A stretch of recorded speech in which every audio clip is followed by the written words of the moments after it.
다음 페이지 보면 세법 적용 원칙이라고 해요. 세법 적용 원칙. 자, 그 다음에 거기 보면은 첫 번째 재산권 부당침해 금지 원칙. 자, 여기 보면 세법을 해석 적용할 때는 과세 형평과 해당 조항의 한목적성에 비추어 납세지 재산권이 부당하게 침해되지 않도록. 자, 이 정도는 여러분들이 외워줘야 돼요. 외워줘야 돼요. 과세 형평과 옛날에 당해 조항이라는데 해당 조항의 한목적성에 비추어 납세자의 재산권이 부당하게 침해되지 않도록 해석해야 된다. 자, 이걸 뭐라 하냐? 엄격 해석이라고. 엄격 해석.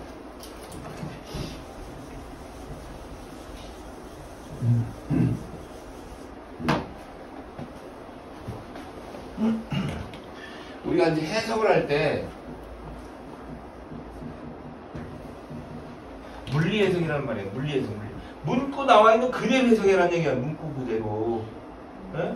이걸 다른 말로 뭐라 하냐면 엄격 해석이라는 거예요. 엄격 해석. 엄격 해석. 물리 해석을 다른 말로 엄격 해석.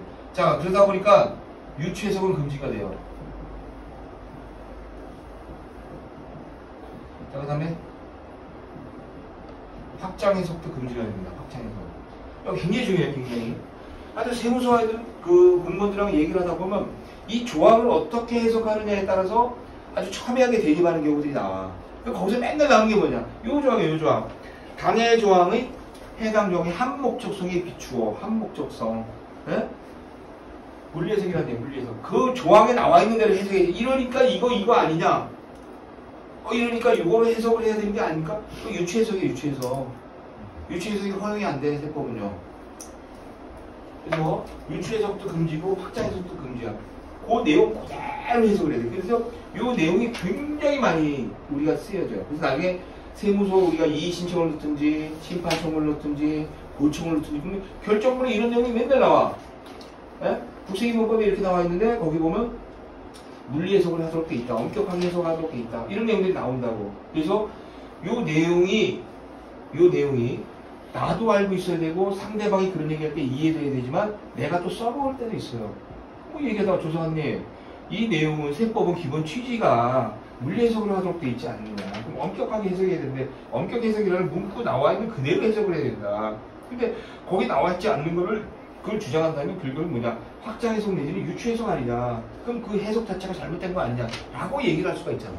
그치? 그게 문제 해결이야. 문제 해결. 그래서 요 조항이 이렇게 있었다는 거. 그래서 요거는 우리가 기본적으로 사용할 수 있는 아주 법리에 해당하기 때문에 요 정도는 외우고 있어야 된다. 이것도. 굉장히 중요한 겁니다. 이거. 자, 그 다음에 41쪽에 보면 소급과세 금지라고 나와요. 소급과세 금지. 소급 입법은 금지한다는 얘기예요. 소급 입법. 입법 법으로서 만들었는데 소급 적용은 안 된다는 얘기예요. 비근한 얘기로 그거 있잖아요. 요새 LH 기업에서 투기를 했는데 이 사람들을 처벌을 해야 돼. 처벌하는데 뭐 재산을 몰수를 하고 뭐 최고 무기징역까지 처벌할 수 법을 입법하겠다. 그럼 지금 입법이 되게 되면 기존에 있었던 행위들 처벌을 못 한다는 얘기잖아. 이게 소급 입법이라는 얘기야. 이게. 소급 앞으로 땡기는 건 금지된다는 얘기야. 마찬가지로 여기 소급과세 금지라고 나와요. 소급과세 금지. 자, 소득세는 1월 1일부터 12월 31일까지가 과세 기간이에요. 그럼 다음 연도 5월 31일까지 신고를 하도록 되어 있다고. 그럼 여기가 납세무 성립 시점이야. 납세무 성립 시점. 뒤에 보면 나오는데 요 시점을 기준으로 해서 모든 게 판단이 돼요. 납세무 성립 시점. 요 시점 이전에 예를 들어 세율이 뭐 40%다. 예를 들어서. 근데 50%로 상향이 됐어. 언제? 요때 뭐 2월 1일날 법이 개정이 됐다고 가정해보자고요. 그럼 2020년 12월 31일까지는 2021년 5월까지 신고하면 되는데 이때 중간에 세율이 바뀌었어요. 법이 바뀌었어. 자, 그렇다고 한다면 5월 31일날 소득세 신고할 때 40%를 적용할 거냐 50%를 적용할 거냐. 이때 50%를 적용하면 안 된다는 얘기예요. 이미 성립한 소득수익 재산행위 거래에선 소급하여 과세하지 않는다. 즉 기존의 법률을 그대로 적용을 해야 된다는 얘기예요. 기존의 법률을. 다만 여기서 중요한 게 뭐냐. 자, 이때가 50%였어요. 근데 40%로 바뀌었어. 그럼 납세자 입장에서는 40%를 적용하게 되면 10% 세금이 줄어들 거 아니야. 유리한 거는 인정이 된다. 이게 자, 이게 굉장히 중요한 거야. 이게 유리한 소급표는 인정이 되지만 불리한 소급표는 인정이 안 돼. 자, 근데 중요한 게 뭐냐? 유리한 소급표는 국가가 알아가지고 다 적용했냐? 안 해준다는 얘기야. 안 해줘. 그럼 어떻게 돼? 각자가 알아서 주장을 해야 된다. 각자가 알아. 유리한 소급표는 인정이 되지만 불리한 소급표는 인정이 안 된다. 자, 그렇다 하더라도 유리한 소급표를 하더라도 국가가 무조건적으로 유리하니까 다 이렇게 해주겠습니다가 아니라 각자가 알아서 자기 권리를 주장을 해야 되고 주장하는 자에 대해서만 그 이익을 보장해 주겠다는 얘기예요. 그게 어떤 일이에요? 우리가 하는 면책이라는 면책. 네? 우리 면책이 어떻게 돼요?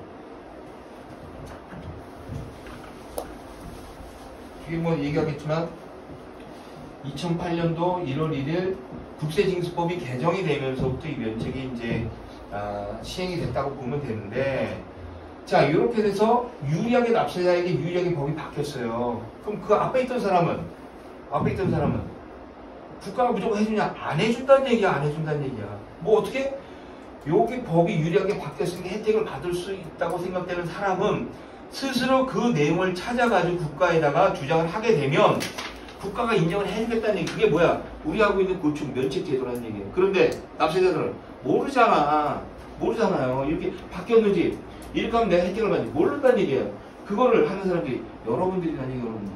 여러분들이 그런 부분을 납세자에 잘 설득을 시켜가지고 자, 이렇게 되는 겁니다. 혜택을 볼 수 있습니다. 라고 얘기를 해주면 그 사람들이 사건을 우리한테 내줄 것이고, 중요한 건 뭐냐? 근거에 입각해서 설명을 해야 될 거야. 근거에 입각해서. 네? 바로 이런 내용이야. 그래서 여기 보면 소급과세는 무조건 금지돼요. 소급과세는 금지. 소급과세는 금지되는데 유리한 소급과세는 인정이 된다. 외워야 돼. 유리한 소급과세는 인정이 된다. 그런데 유리한 소급과세는 인정이 되지만 무조건적으로 국가가 일률적으로 적용되는 것이 아니라 그것을 알고 주장하는 사람에 대해서만 혜택을 준다. 그래서 유명한 법률 용어가 나와요. 뭐라고 나오냐? 권리 위에 잠자는 자는 보호할 가치가 없다. 이런 얘기 들어봤어? 네. 그거 굉장히 많이 나오는 얘기야. 권리 위에 잠자는 자는 보호할 가치가 없다. 이거. 네? 소급과세가 무조건 불법은 아니다. 네? 자, 근데 거기 보면 2번이 나와. 행정상의 소급과세 금지. 행정상의 소급과세 금지. 자, 세법의 해석이나 국세행정의 관행이 일반적으로 납세자에게 받아들인 후에는 그 해석이나 관행의 행위 또는 기술은 정당한 것을 보며 새로운 해석이나 관행을 소급과세한다. 무슨 얘기냐면 법은 이렇게 있는데 법 해석이 제대로 안 돼 있어. 자, 그러니까 우리 맨날 하는 게 뭐야? 도로 4제곱미터, 도로 3제곱미터, 10제곱미터를 압류해서 세무서에서. 자, 그런데 도로이기 때문에 공매해야 되는 누가 사? 안 산다고. 사람들이 이미 쓰고 있는 도로에 한 평, 두 평 정도가 압류가 됐어요. 세무서는 이 사람 재산을 조회하다 보니까 재산이 이렇게 있는 게 나왔으니까 압류는 정당한 거야. 자, 근데 문제는 뭐냐면 압류는 했지만 압류는 무조건적으로 압류하는 게 아니라 일단 체납자에게 귀속되는 재산이 되고, 두 번째 국내에 소재를 해야 되고, 양도할 수 있어요. 양도. 제일 중요한 게 팔려야 된다는 얘기야. 그래서 추심을 할 수 있는 이것만이 압류할 수 있는 대상이 국세기밀법 통칙에 나와. 징수법 통칙에 나와. 징수법 보면 나오는데. 자, 근데 문제는 뭐냐? 이 땅을 압류를 했는데 문제는 도로기 때문에 공매 자체가 안 된다는 얘기야. 에? 공매도 안 되는 걸 왜 자꾸 갖고 있냐 이거를. 에? 왜 갖고 있어? 왜 갖고 있는 게 아니라 세무공무원 자체가 압류할 재산이 있는데 그거를 압류를 안 하면 징계를 먹었어야 된다는 거야. 그러니까 내가 면피하기 위해서는 이 사람 재산이 뭐 팔리고 안 팔리고 중요하지 않아. 그냥 압류 처분한 거야. 무조건. 응? 자, 그러다 보니까 이게 문제가 된 거야. 왜? 1999년도에 압류한 것도 있고 1984년도에 압류한 것도 있고 2004년도에 20-30년도에 압류한 게 지금까지 계속 오는 거야. 그래서 인터넷에 보면 그런 얘기 나오죠. 네, 세금 죽을 때까지 쫓아간다. 죽을 때까지 쫓아가는 게 어딨어. 이런 내용들이 나오는 거라고. 자, 그러다 보니까 이번에 국세징수법이 바뀌었어요. 어떻게 바뀌었냐? 64조에 보면 뒷부분에 나올 거야. 매각의 착수식이라고 나와. 옛날에는 무조건 압류라고 지금까지 그냥 흘러가더라도 별 말이 없었는데, 이제는 납세자의 권익을 지금 굉장히 강조합니다. 납세자의 권익을 강조하다 보니까 결국 소멸시효하고 연결된단 말이야. 그래서 압류하고 1년 내 매각이 안 되면 무조건 압류 해제하라 이거야. 옛날처럼 20년, 30년 갖고 오고 그러지 말라는 얘기야. 이렇게 바뀌었어요, 올해부터. 자, 근데 기존의 거는 기존의 건 적용이 안 돼. 항상 법은 전진법이야. 전진법. 앞으로 압류하는 법부터 적용하지 옛날 거는 적용을 안 해. 이게 여기 있잖아. 소급가세 금지. 유리한 소급표죠? 유리한 소급표. 유리한 소급표는 어떻게 한다고? 납세자가 주장을 해야 된다. 이 납세자가. 국가가 일률적으로 못해 이거는. 이 사람이 뭐 한두 사람이냐고 어떻게 그걸 일률적으로 다 하라 그래. 세금 걷어들이기도 바쁜데. 그러니까 걷어들이기 바쁜 사람들이 야 정부 일선세무서에다가 야 이런 거 있으면 빨리빨리 다 보고해. 안 한다고 그런 거. 그럼 어떻게 하라고? 납세자 니들이 알아가지고 이런 걸 주장하면 타당한지 검토한 다음에 들어주겠다 이 얘기예요. 네? 굉장히 중요한 소급가세. 그래서 유리한 소급가세는 인정하지만 불리한 소급가세는 인정 안 한다는 얘기예요. 그렇네요, 그렇네요. 그래서 이번 행정사회 소급가세 금지하고 관련 다시 한번 말씀드리면 그렇지만 이런 경우도 있어. 자 그러다 보니까 관행적으로 우리가 고충 막 넣다 보면 자 이게 4평밖에 안 되는 1평밖에 안 되는 땅인데 어느 세무서 해줬어. 들어보니까 맞는데요? 해줬어. 또 어떤 세무서도 해줬어. 두세 개 사례가 나왔어. 그러면 형평성 문제는 형평성. 여기는 해줬는데 여기는 왜 안 해줘? 여기는 해줬는데 여기는 왜 안 해줘? 그럼 이유가 있어야 될 거 아니야. 이게 바로 뭐냐? 일반적으로 납세자에게 받아들여진 거야. 납세자에게 몇 번 이렇게 되면 이거 다 해주는 건데 왜 안 해줘요? 이게 된다고. 그럼 뭐라고? 여기 나오는 행정상의 소급가세 금지라는 얘기야. 행정상의 소급가세 금지. 그래서 이게 별표 치셔야 돼. 별표 치셔가지고 18조 3항 소급가세 금지 행정상의 소급가세 이걸 알아야 돼. 그러니까 공무원들하고 얘기를 할 때 왜 이게 돼야 됩니까? 라고 얘기를 할 때 근거가 뭐냐? 근거가 18조 3항에 있는 우리 맨날 이게 써요. 청소 나중에 읽어보면 납세자에게 일반적으로 받으는 세금 관행이다 라고 주장하는 거야. 왜? 이렇게 사례가 있으니까. 그러니까 너희들도 해줘라 라고 주장할 수가 있다는 얘기예요. 그래서 요거 행정상의 소급가세 금지다. 요거 굉장히 중요한 거. 우리가 또 굉장히 많이 쓰는 내용이야. 많이 쓰는 내용. 그래서 이거는 여러분들이 꼭 아셔야 돼.